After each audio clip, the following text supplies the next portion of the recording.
this Hamas is anti-Semitic, Russell. It is not just anti-Israel or wanting a solution to the Palestinians. They have a manifesto which is, by definition, in reading it, an anti-Semitic manifesto. Hang on. The Prime Minister of Israel is on record as saying Hamas is good for us because it keeps the Palestinians divided. So we Jews will never be fully welcomed anywhere because there is a big problem. We get expelled, we get thrown out of our own country in 70 AD, we get pogroms against us, we get murders, we get accused of ridiculous crimes against Christian babies, having horns, controlling the world with capitalism, being responsible for communism. Anti-Zionism was prevalent, I would suggest, among a majority of Jews long before Israel was established.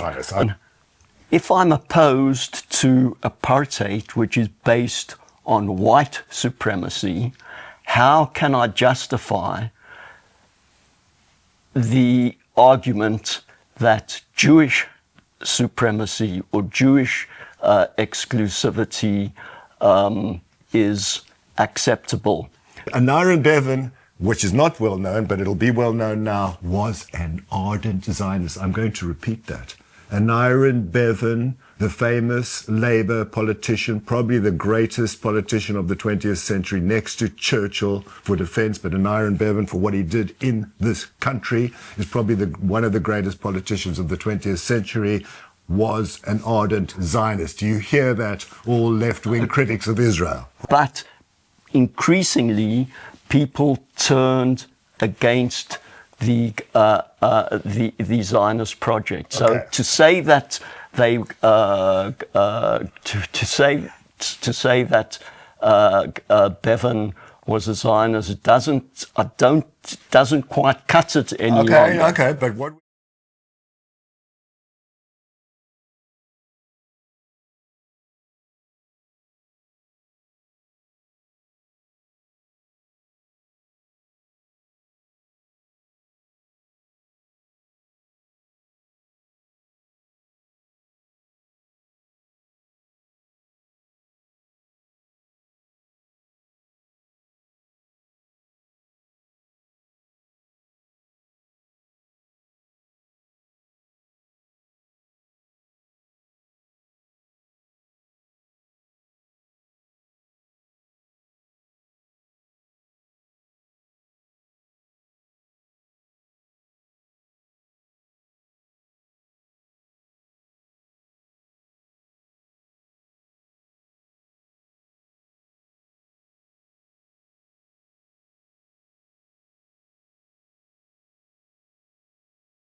Hello and welcome to Kaplan versus Kaplan. I'm Brian Kaplan, and that's Kaplan with a K, and this is Russell Kaplan, and that's Kaplan with a C. We're here to discuss the very, very talked about issues of Zionism, anti-Zionism, anti-Semitism, what's going on in the Middle East. We will get onto all these things. Now, in our first talk on Zionism, I spoke of different types of Zionism. Won't go into that now. You can catch that on the clip on Zionism. And what we want to approach today and talk about is what is anti-Zionism? What is anti-Zionism? And then we're going to look a little bit at anti-Semitism, and we are going to look at ways that people do conflate these in different ways. So, Russell, can I invite you to say what anti-Zionism is? And I'll just say the last thing is that let's go back to, we can look at Zionism at any point, in the mid-19th century when it started. We can look at it in 1948, at the crucial creation of the State of Israel.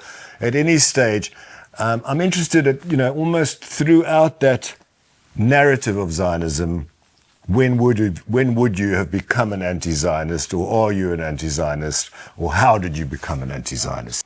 I grew up in a very Zionist family, Orthodox Jewish Zionist family, and I was very much a committed Zionist until I got to university. So my anti-Zionism is, in a sense, an evolution. It evolved. It was a slow burn.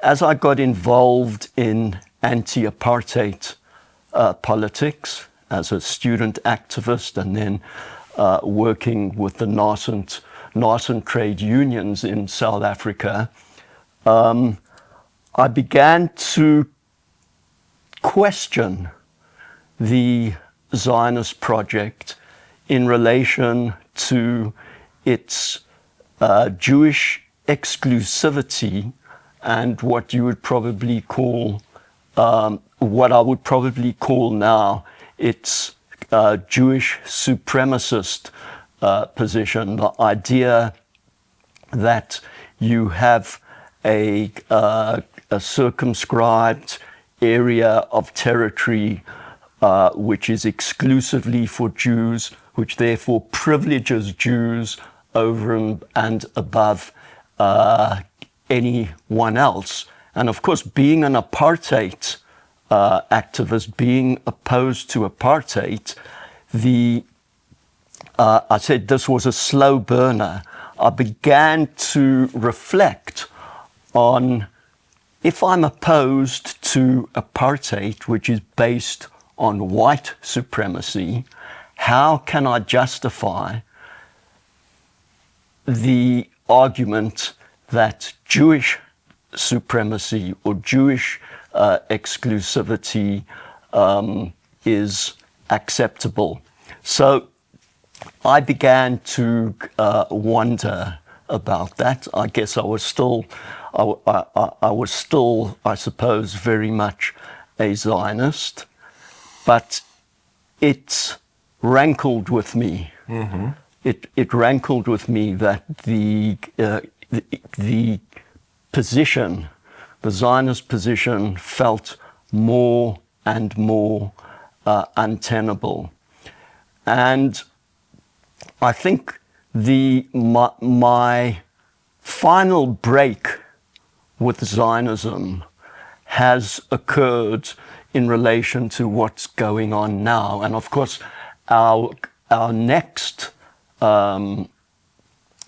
one in our series will be about the current conflict. But I suppose, given how the Israeli state has evolved since Netanyahu's coalition won power in the last few years with the declaration of the nation state, with his dependence on explicitly Jewish fascists like Ben Gvir and Smotrich.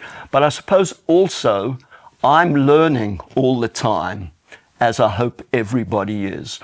And the Zionist mythology that I held onto, and that was inculcated in me as part of my Zionist upbringing, has increasingly been called into question, especially in the scholarship of the new historians. So the question of the Nakba, the ethnic cleansing of the indigenous Palestinian people.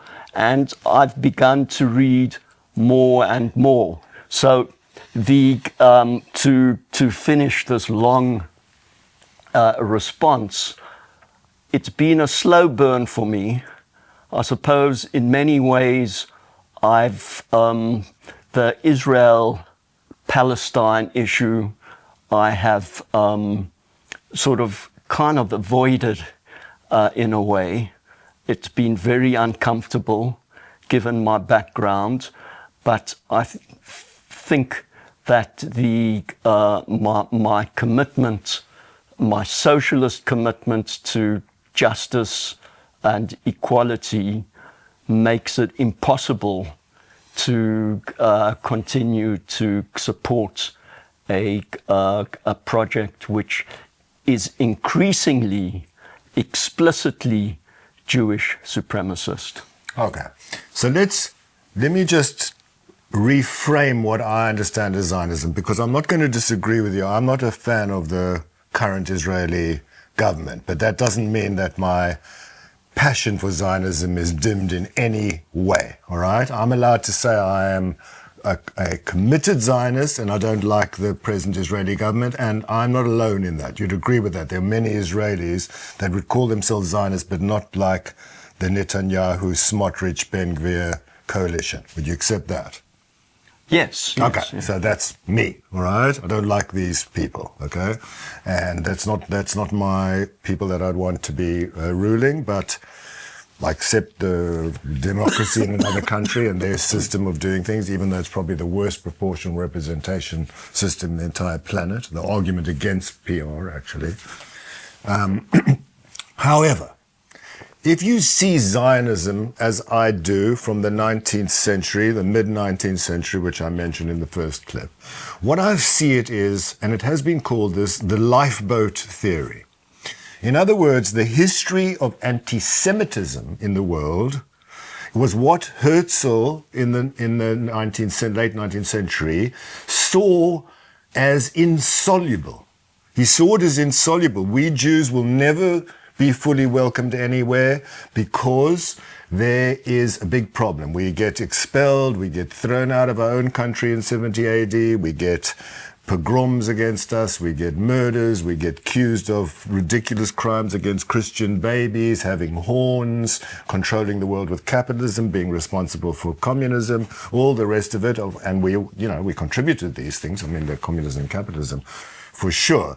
So what Herzl realized was we need a safe haven. And this is the safety, the safe haven theory. That was what Zionism is, okay? There are different types of Zionism, but that's what it is.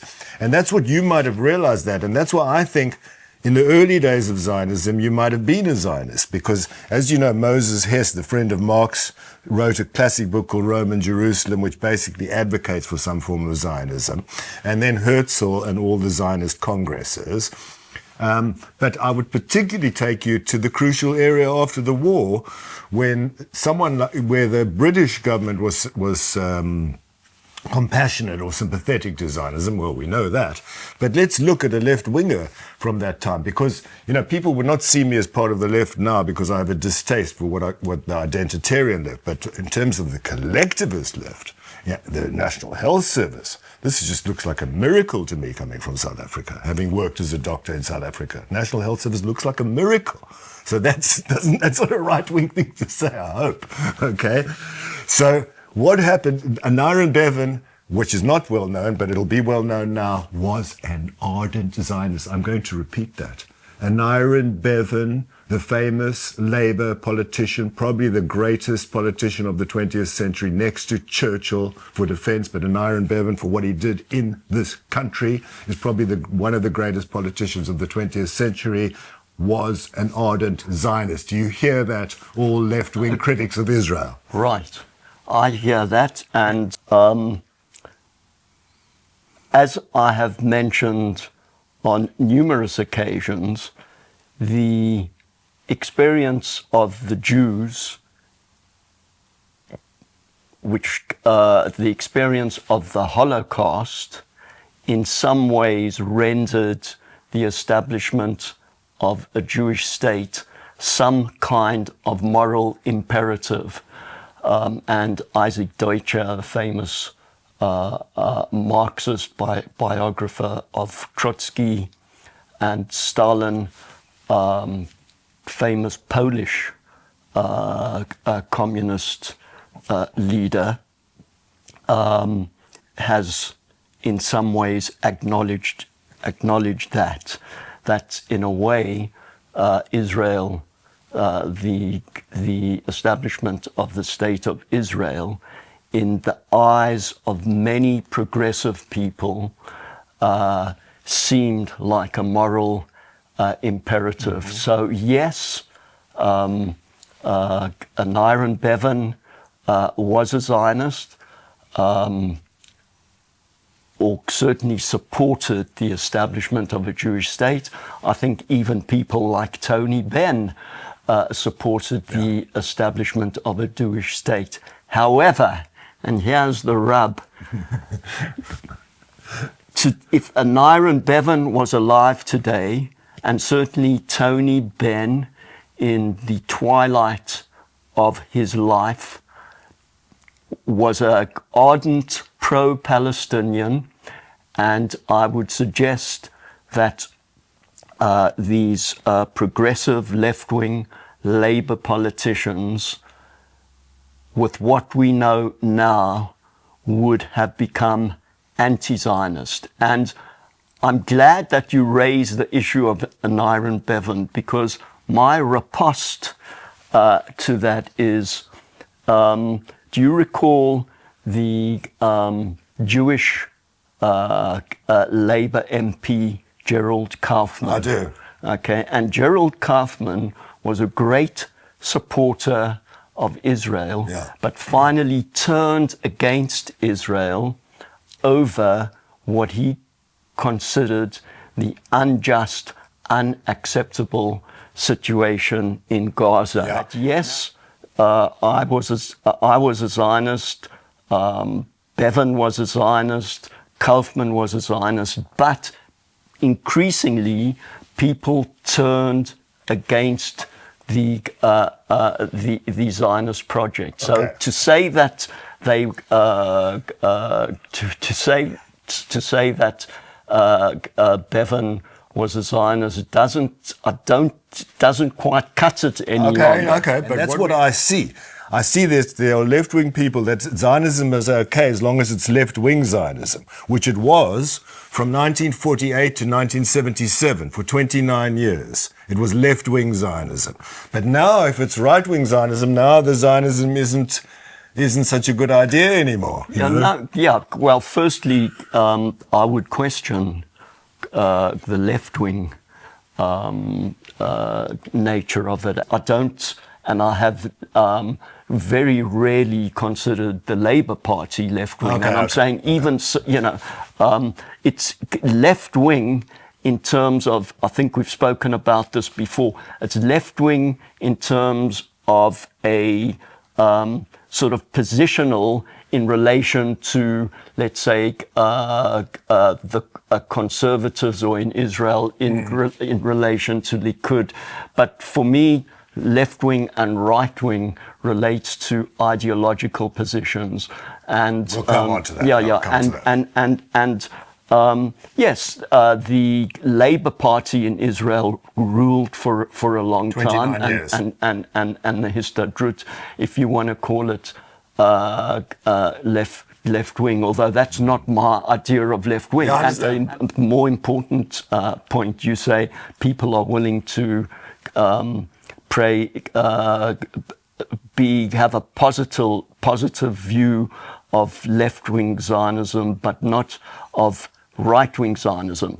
Well, firstly, that in itself is not. That in itself is not a problem. But what I would say about that is, since the right wing has taken over and the left wing has been eclipsed, and when I say since the right wing's taken over, I mean, I don't just mean the last 29 years. I think the Labour has been on the decline ever since the sort of the Oslo period and the assassination of Rabin.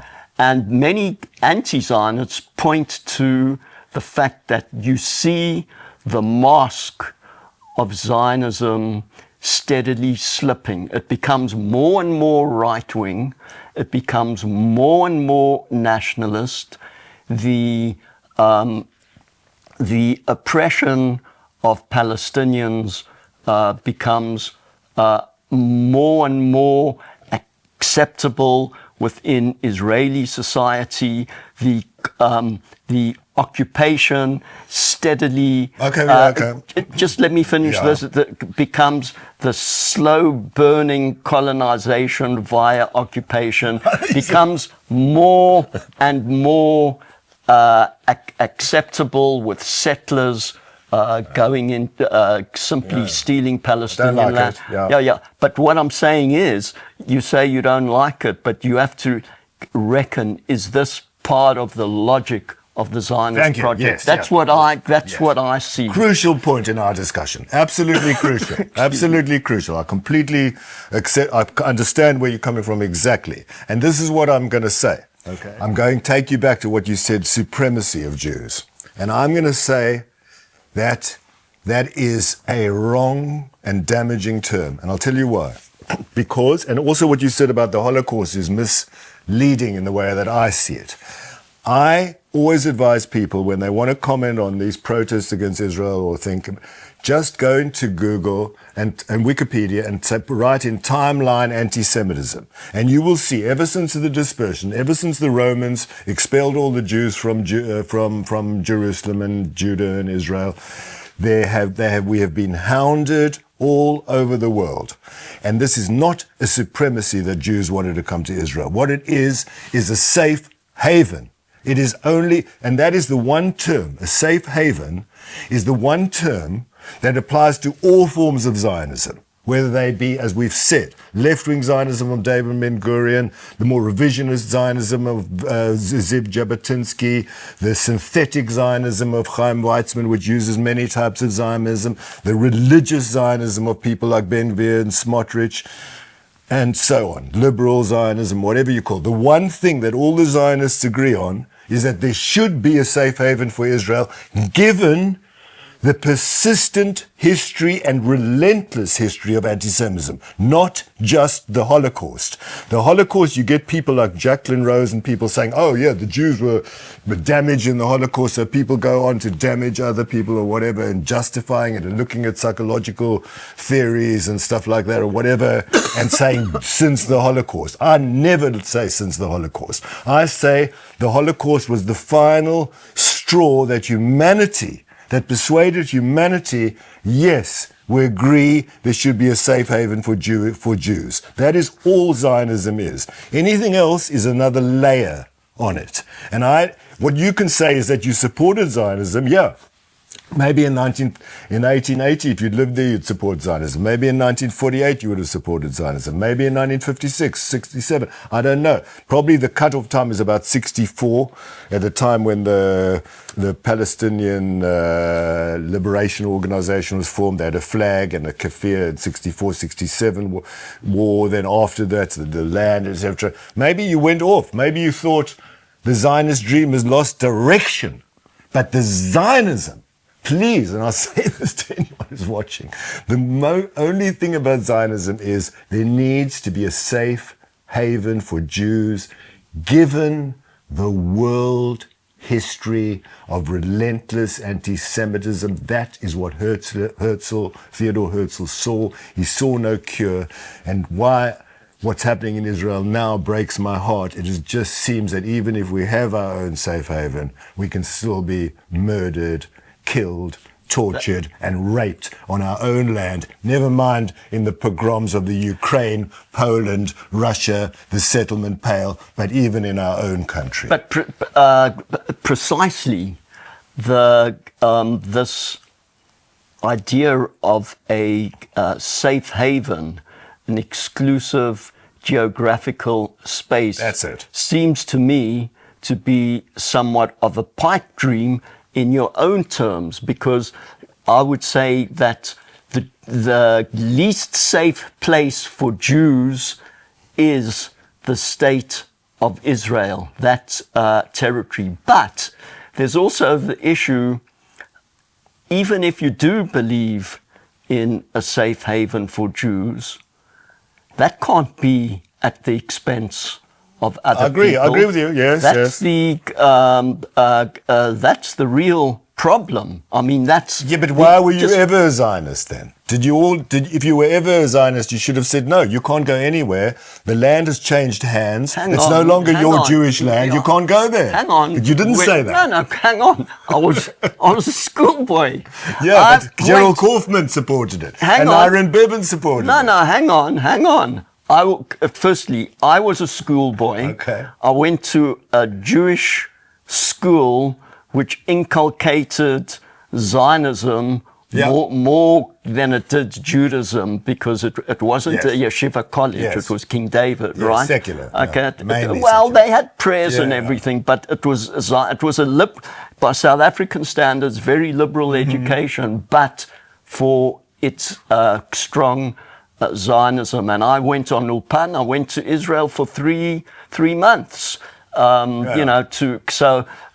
That's an unfair criticism as a schoolboy. What would I know? I was probably You think you were wrong then, or you saying?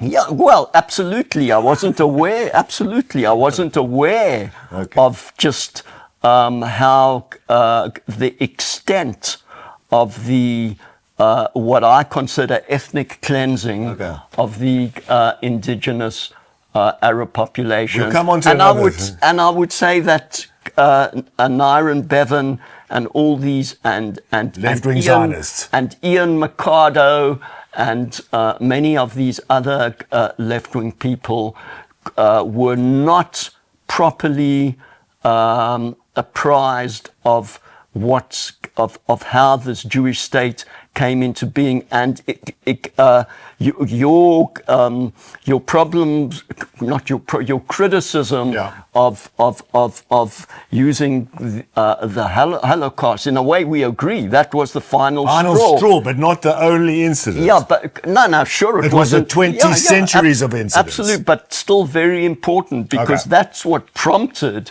all people like Nyron Bevan and Tony Benn. I remember listening to Tony Benn's diaries, and as a young pilot in the British Air Force, he speaks very movingly of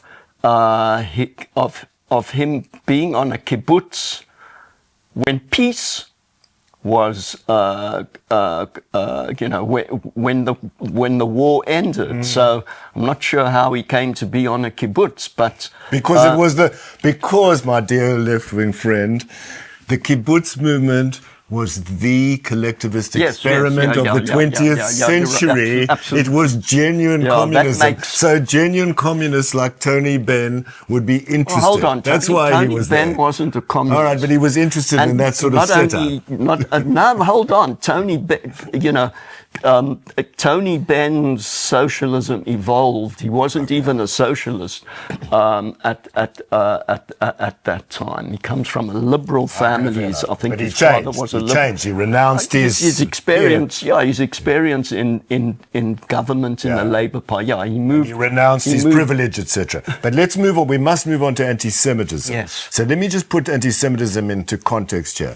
I'm saying that anti-Semitism was the reason that what Herzl saw as the relentless progression of anti-Semitism or repetition of anti-Semitism would have no cure. We must have a safe haven. That was Zionism. That's what Zionism is in its broadest concept. If you want to talk about different types of Zionism, yes. And I respect what you said, that the idea that what you were talking about, that there would be no people there or something, the idea that some people thought it's a land without a people for a people without a land, that was false. There were people there, and there were Jews who knew people that people were there, and the most famous of those is a man called Vladimir Jabotinsky, who became Ziv Jabotinsky. Yes. And that's why he started youth movements all over the world, because he knew there were people there and he knew there would be resistance to this. Okay? So not everyone just said, oh yeah, it's an open piece of land, we'll just move in. Oh yeah, Mark Twain described in the 19th century there was no people. There were some people there, that's for sure. Okay. So now... Can I just one more thing I'd like to add is anti-Zionism doesn't simply stem from the establishment of Israel. Anti-Zionism was prevalent, I would suggest, among a majority of Jews long before Israel was established, especially when Herzl came with his idea, especially the northern Jews in Germany and Austria and Hungary. They were totally opposed to it. They were saying, you're encouraging anti-Semitism. You are encouraging people to see us as different, whereas we want... Correct, but you weren't one of those people, though. I wasn't born. I wasn't born then. No, I'm pointing just before we come to the anti-Semitism, because and also amongst the large swathes of Jewish workers in Central and Eastern Europe, who were socialists and communists, who believed in some kind of cultural autonomy for Jews, such as the Bund, were vehemently anti-Zionist, and I've read stuff. I'm not arguing against that. There was that position. But I'm saying you didn't take it. Those people lived before you, and you didn't take an anti-Zionist position. You initially took a Zionist position. So let's look at anti-Semitism. I'm going to say now what I think of anti-Semitism and maybe a couple of reasons for it. Okay, anti-Semitism is a process what I would describe as a hatred or a strong dislike or distaste of Jews, which is irrational. Okay, irrational hatred, dislike, or distaste of Jews would be my description of it. It has been a violent process over many years. We will start with pretty much recorded history. We can look a little bit at the Bible, because some of the Bible is historical. There was a temple built in Jerusalem, for example. So we can say that it even probably precedes 70 AD with quite a lot of evidence, because the Jews were thrown out of Israel and Judea in both 786 and 586, those sort of years. Okay, so it manifests in different ways. It metamorphosizes. Okay, this is clear. Rabbi Jonathan Sachs describes this quite well. It was initially xenophobic. The Romans and the Greeks, they didn't like Jews because they were outsiders, like the Greeks called the people barbarians, because if you didn't speak big Greek, you were just going barbarian. That's where the term comes from. So they didn't like outsiders, and Jews were quite a strong outsider group. So they had some problems there, not the worst ones. But then later we would see the horror show in England, with what happened in Norwich, what happened in York, the killings in York, the accusations of using Christian blood. The accusations of using Christian blood to make matzah, ridiculous. Jews don't like blood at all. Accusations that Jews had horns. Absurd. Hard to believe. Hard to believe, yeah. My father-in-law, Anton Felton, wrote a book called Jews, Horns and the Devil. Type Jews, Horns and the Devil into YouTube and you can see a free film which I made about it. Okay, so it metamorphosizes like this. Okay, so it metamorphosizes, and what the point I want to make, I can talk about reasons, I can give reasons, but they will be speculative reasons. What I want to say is this. There is one thing common to all the reasons given for anti-Semitism, and that retrospectively. In medicine, the most accurate medical instrument of all is the retrospectoscope, where we can look back into the past and now explain the answers now we've got answers to things. Now we've got answers to things that happen. The most common adjective to describe the reasons for anti-Semitism is absurd. Absurd. We do not use Christian blood, ladies and gentlemen. We do not have horns. Look, no horns, okay?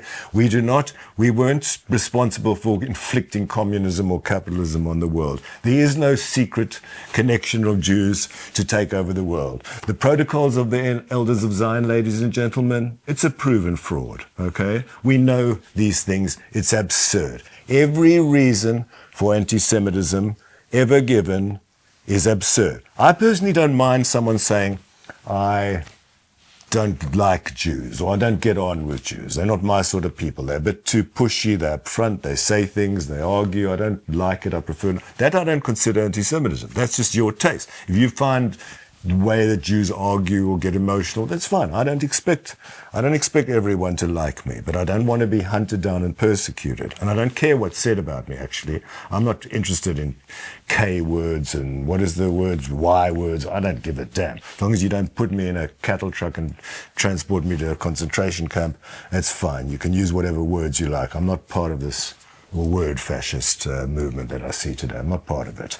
However, okay, so I'm saying now, and this is the real contentious point, I'm saying what I see now in the anti-Semitism all over the world, which is combined with anti-Zionism, which is combined with these Palestinian protests, and the hatred and the support that I see for Hamas, and the lack of sympathy for what happened to the Jewish people on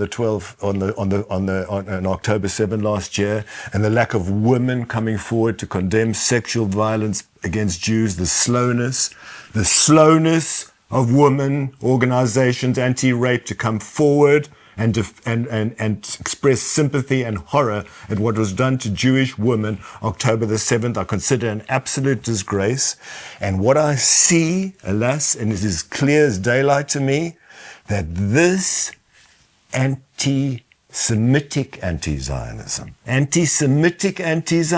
that we are seeing today, to me and to many Jewish people, is crystal clear that this is the modern manifestation of an ancient, long-lasting hatred.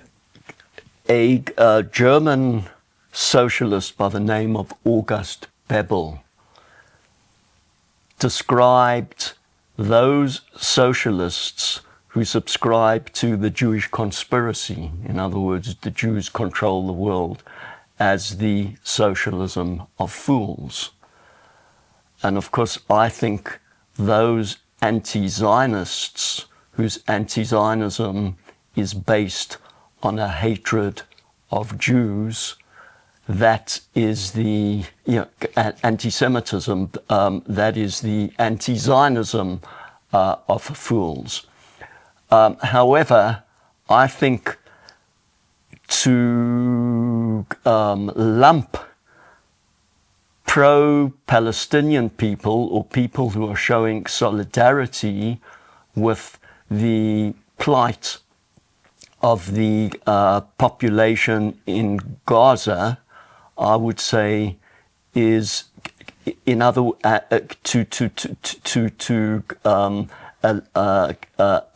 ascribe anti-Semitism in general to those people, I would say, is the anti-Semitism of fools. That's a fool's errand to simply say. But I must answer that briefly. Briefly that. I am not saying that every person that on a Palestinian march through London every Saturday, which I think is appalling, but I'm not saying that everyone is an anti-Semite. I know that most are not anti-Semites. I know that, but many, unfortunately, are. When you see praise for Hamas, when you see gas them, when you see the posters, do you think someone who pulls down a poster of a hostage in Gaza, is that an anti-Semitic thing to do or not? No, so just let me come to that. You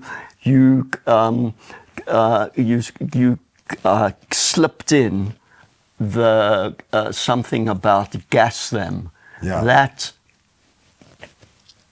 does not and has not appeared in any of these pro-Palestinian marches. Outside the Sydney Opera House on the 8th of October, kill the Jews. Yeah, but that's... Is that anti-Semitic to say kill the Jews? Of course it is, but that's got nothing to do with these Palestine solidarity marches. Okay, let me tell you what I think about them. Just let me, we'll come to that, but let me finish. That's got nothing, nothing to do with that. Now, I agree that it stands to reason that there must be some anti-Semites who join these marches, although I would suggest that it's a small minority. I also agree with you. I unequivocally condemn what Hamas did, and I find it extraordinarily painful that quite a few pro-Palestinian people are willing to somehow justify what Hamas did, and somehow trying to deny the terrible atrocities and crimes of Hamas against civilians. Hamas's attack on military targets is, I do not criticize, even though I do not agree with Hamas and would not support them, but that is a legitimate act of resistance. But to arbitrarily massacre civilians, I'm in absolute agreement with you. It's part of the manifesto to kill Jews wherever they are. Yeah, okay, but yes. So they're an anti-Semitic organization running Gaza. Yes, Thank you. Thanks for agreeing on that. I agree with that. But okay, anti-Semites are in charge of Gaza. Yeah, with the support of the Israeli government. The Prime Minister of Israel is on record as saying Hamas is good for us because it keeps the Palestinians divided. So Israel has essentially hollowed out a legitimate, in my view, legitimate Palestinian resistance. The PLO is completely discredited, and because of the support that the Israeli government has given to Hamas, Hamas's credibility has grown to the extent that it is the only resistance, the only resistance left. So while, of course, I condemn them, I don't condemn Palestinian resistance until Israel stops oppressing and occupying Palestinian land. So that's my position. Okay. It comes with a, but I do condemn them, and I actually understand and share a lot of your criticism of many people on the left who simply see Hamas as this resistance movement, and therefore they were justified in what they did, or somehow trying to paper over the terrible crimes that Hamas committed. On the 7th of October, yes. But let's look at one thing about this. One thing, and that is this. You say, I agree, Netanyahu and his government, and it's very unfortunate and I'm not happy about it, supported Hamas on a divide and rule policy. Would you agree? That's what the idea was. Separate the Palestinians, okay? Separate the Palestinians. You know why to separate them, so that there can never be a unified Palestinian movement to negotiate a two-state. Yes, but they also have their own problems, that they have got different factions. It's not Benjamin Netanyahu who created the division between the Palestinian people. They have got problems. Yes, they've got problems, which is which Israel has very, very much contributed to. So what I find is that people that come from your position are very quick to say, yes, Netanyahu supported Hamas. Do you know who I say supported Hamas? The world. The United Nations, these courts that we're hearing now, money was poured into there. Why is the world not embarrassed that the money that was poured into there was used to create a terror network underground, which his only purpose was to kill Jews and then scamper underground. But Israel was happy for that. Netanyahu was happy for that. I didn't see they allowed it. He knew they allowed it. They misjudged. All right. They completely misjudged. But why didn't we know there was an underground city costing hundreds and thousands of billions? I don't know. Why didn't we say to the Palestinians, why don't you build a country and a city in Gaza instead of building a terrorist network? Yeah, that's very convenient for those That's people. all they did. It's very convenient for people who don't recognize a Palestinian people and who don't want a Palestinian state to come up with this excuse that they could have done this, that, on the other. The fact of the matter is, the Palestinians want a state. They don't want a state which will be controlled by Israel, and Israel will tell them what to do.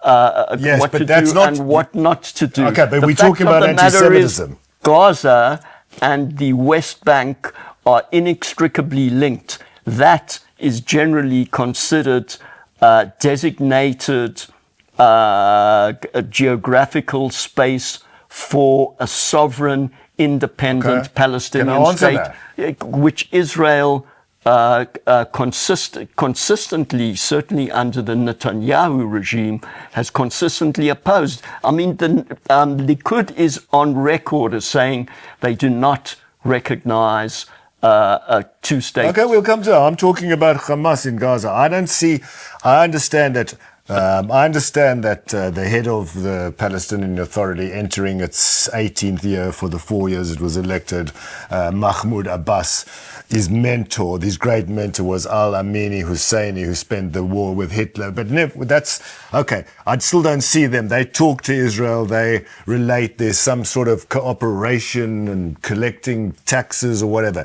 This Hamas is anti-Semitic, Russell. It is not just anti-Israel or wanting a solution to the Palestinians. They have a manifesto which is, by definition, in reading it, an anti-Semitic manifesto. Hang on. Can you please condemn them for having an anti-Semitic manifesto? I have, but what you fail to recognize is this is what Israel wants. No, they don't want it. Of course it is. Israel. Of course it is.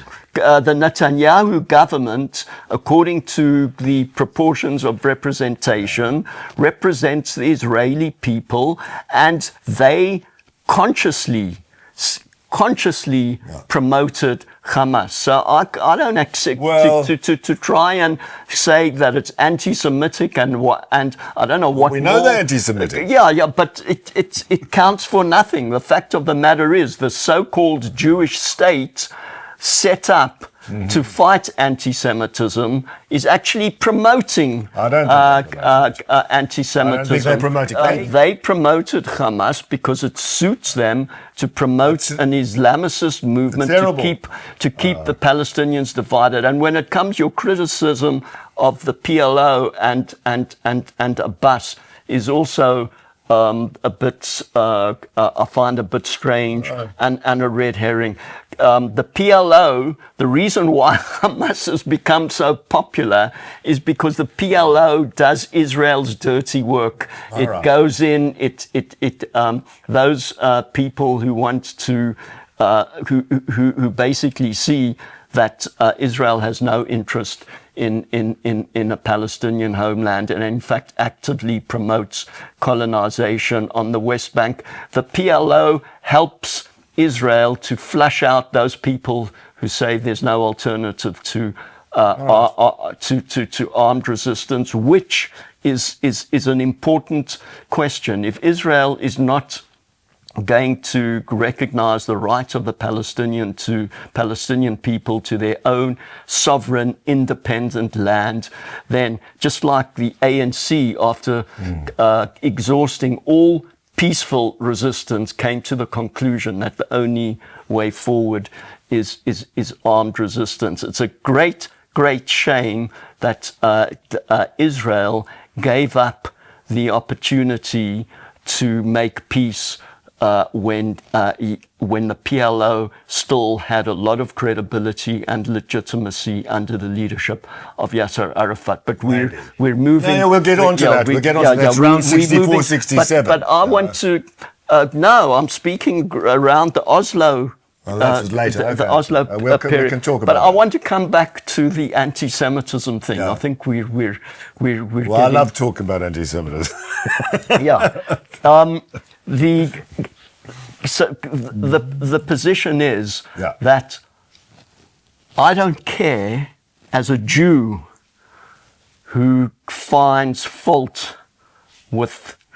moral fault with the Zionist project. I actually don't care how many anti-Semites are involved in solidarity with the Palestinians, even if I'm the only Jew among this sea of anti-Semites, which of course I don't believe. The only non-anti-Semite in the room is what you say. Even if I'm the only Jew, nevertheless, the Palestinians have been done a terrible injustice at the hands of Zionism. I'm not asking you to agree, but I'm just telling you, as far as I'm concerned, they are the victims of a terrible injustice, and my anti-Zionism is one of solidarity with the Palestinian people in their aspiration for freedom, justice, and a land of their own. Freedom, justice, dignity, and a sovereign, independent state. But why do you say anti-Zionist? Because Zionism is responsible for the state position of Palestinian people at the moment, and moreover, it is also currently opposed to a Palestinian state. What more? What more can you say? That's the substance of my anti-Zionism. I cannot see a way forward for Palestinian justice via the continued support of an exclusive Jewish supremacist state, which brings me to this idea. So even in a two-state solution, which even though I'm in favor of a more federative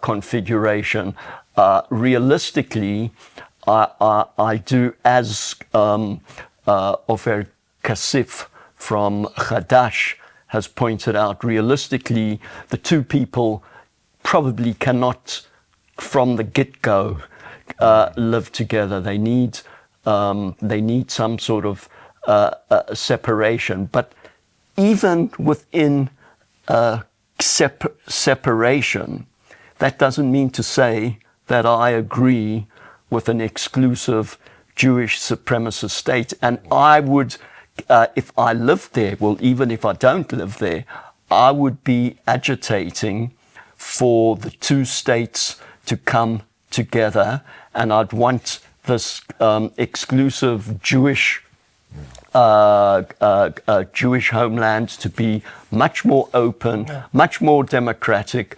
I would want to do away with the law of return. However, I understand that that's a very, very precious to me. Yeah, it's a very delicate point. And what I would say at the beginning, you spoke about the safe haven. Yeah. Having a safe haven does not mean exclusivity, and it does not mean privileging yourself over other people. So I think you could have a safe haven which accommodated both peoples. In other words, it was not based on religious affiliation. It was secular and democratic and guaranteed. So, you know, there are ways of doing this. In the Middle East? Yes. No problem, huh? Well, but no problem having a left-wing state with left-wing values, looking after LGBTQ people, looking after women's rights, having a wonderful left-wing collectivist society in the middle of the East, and only in Israel. The rest of the Middle East we would write off because we know there's no chance of hold on. Were there to be the realization of this secular democratic state in the Middle East, the other neighboring territories would be likely to fold like a pack of cards because none of them are secular and none of them are democratic. So in a way, interested in this. What do you mean they wouldn't be interested? Every country that I know of in the Middle East, there are large parts of the population clamoring for some kind of democratic dispensation. But anyway, that's no excuse. Israel claims to be the only democratic country in the Middle East and is clearly more democratic than any of the other countries. So what are you talking about? You want them to be much more democratic, to be this model state in the Middle East where everyone would say, wow, look at the Jews and Arabs getting on. We must have liberal countries as well. It's not a model. It's going to change everywhere. Libya, Yemen, Syria, Lebanon. They're all going to say, my God, look at this Jews and Arabs sharing Israel. Isn't it wonderful? We're going to do the same. Is that what you think will happen? I didn't say that that's immediate. It'll happen slowly. And that's what I would, I would love it to happen. And that's, but you say you would love it to happen, but you constantly oppose it. I don't constantly oppose it. You throw these sort of red herrings. I don't constantly oppose it. So let me just... So can I take it? You support my idea. I would love it to be true. I think it's pie in the sky, but I would love it to be true. So you support the idea. I would love it to be true. You support the idea. I would love it. The whole of the Middle East to be influenced by Israel, the combined state of how willingly wonderful Arabs and Jews got on in Israel, and to transform the whole of the Middle East into a democratic zone with women's rights, with gay rights, with left-wing collectivism, a national health service, universal health care. I would adore it. Okay, so I agree. Yeah, so that's I agree with you. You're a utopian socialist. No, I'm not. I'm not utopian. That's precisely because I'm not. If I were utopian, I would believe that you can do that with one. With the press Let's start with Israel. Let's start with Israel as the main place in the world to implement these left-wing views, right? Let's go there. Let's go there. No, hold on. But you know why Israel? Do you know why Israel? No.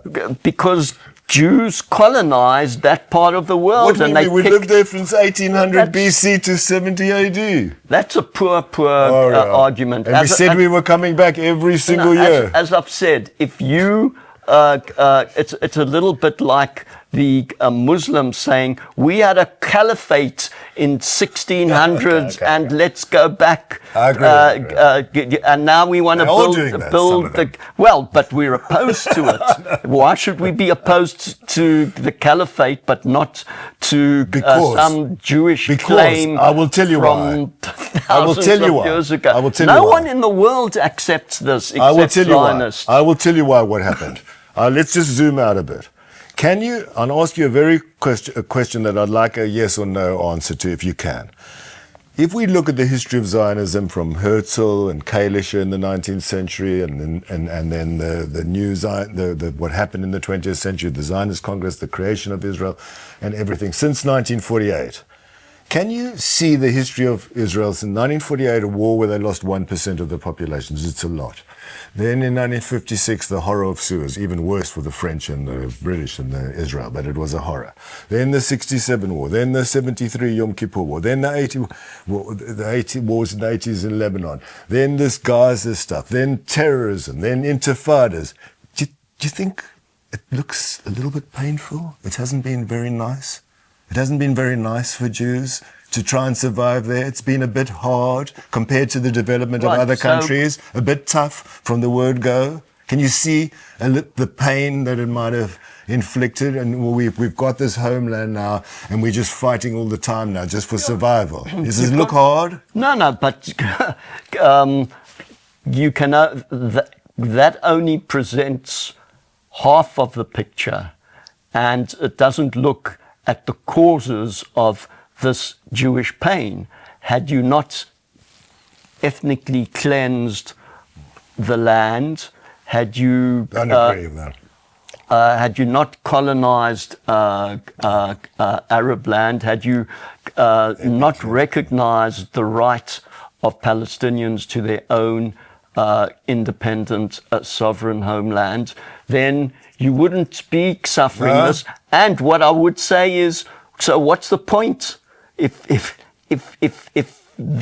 it takes us back to the beginning of this discussion, I can't see the point of this Jewish homeland, which has become so unsafe because there's a large portion of the population that feels it's been completely disenfranchised and oppressed. They are going to fight and fight and fight. As you can see in Gaza, I mean, you must be alarmed. I find it alarming from a humanitarian position in terms of both sides. So, I mean, what's happened in Gaza is an absolute disaster, but it is also a disaster for the Israeli army if the figures of casualties that I'm reading about are true. I mean, I don't know, but they seem to be a lot greater, and they haven't managed to eliminate Hamas. So, you know, I think it was Einstein who said, trying to coming up with the same solution to solve a problem which and you don't solve the problem is the height of insanity. You know, it's not the Zionism was the solution, and my heart just bleeds for the originators of Zionism because they would see, look what happened, and that's what I'm seeing it from your perspective. I think you would have been sympathetic with Zionism, and then you didn't like how the Zionists acted, or some of the Zionists acted, or it went to the right. A lot of left-wing people will look back to 1979 when Menachem Begin became Prime Minister of Israel and say, oh, now it's lost. But the fact is, up to that time, the left wing was very socialist and left-wing. They created a National Health Service, left-wing civil service, which still is very strong in Israel because it was established over 29 years. People came, left-wingers like yourself and non-Jewish left-wingers went to kibbutzim to experience the communist experience, the best example of it in practical terms, in my opinion. It wasn't, and now you might say, all right, you know what? It was doomed from the beginning because you basically came to someone else's land and you colonized. And that's what one day I'll make a talk on cliches against Israel. Here they go. Colonized, ethnic cleansing, massacres, indiscriminate bombing, and the greatest one used, disproportionate. But that's, I mean, sorry, that won't wash. Trying to diminish or sort of humor these mantras. No, you call them mantras, yes. But they for most of the world they're not mantras. You know, these are terrible things that are happening as a result of this conflict. And while Hamas committed terrible atrocities, the Israelis have committed equally terrible atrocities. Equally. Yeah, hold on. Yes, equally. And you might not accept that, but go on to B'Tselem site or Yesh Din, the Israeli human rights organizations, which chronicle, which document torture of Palestinians, sodomizing, raping Palestinians. I mean, we even, just as much as I point out to my left-wing comrades who try and deny Hamas's crimes, I said they filmed them themselves. They actually. And that's very good point. point. Just hold on. They actually filmed it. I saw it. It was absolutely shocking, boasting that they had just killed an Israeli family, or just sort of killing someone who comes to the gate of a kibbutz, civilians, So, and now Israeli soldiers filmed themselves, and you can find it on TikTok, after they've blown up a house, rifling through the lingerie of Palestinian women and behaving terribly, or throwing Palestinian bodies off buildings. We still don't know if they were alive or dead, but even if they were dead, so my position is Hamas committed terrible atrocities, and I unreservedly condemn them.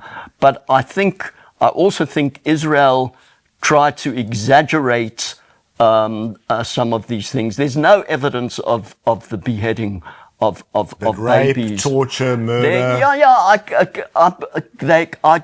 And there's no evidence of absolutely systematic rape, but there was rape and I mean, you don't have to. A massacre is a massacre, and I think trying to hide behind saying it was beyond a massacre, to me that's complete nonsense. Killing civilians is an absolute. It depends what by your intention is. What your intention is. Killing civilians, children, women. I mean, even people without arms. They're not soldiers. Killing civilians for whatever reason, I find absolutely unacceptable. But we're moving on. I want to come back to anti-Semitism. I want to come back to anti-Semitism. Just let me. We need to speak about anti-Semitism. So, and this anti-Semitism in relation to anti-Zionism. So, as I've said, my anti-Zionism and a lot of the anti-Zionism of people who I engage with and interact with, left-wing people, comrades, or people on the march. Some of them, many of them aren't left-wing. Many of them strike me as religious Muslims. I see some of them praying on the march. They're huge marchers.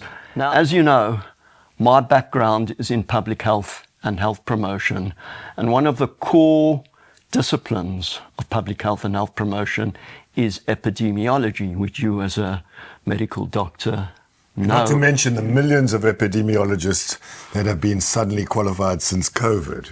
Everyone seems to understand. Yes. Okay, but yes, and the spread of disease. Epidemiology is the spread of health and disease within a given population, and within that, it also studies diagnostic tools and treatment tools. And two of the key concepts within epidemiology are sensitivity and specificity.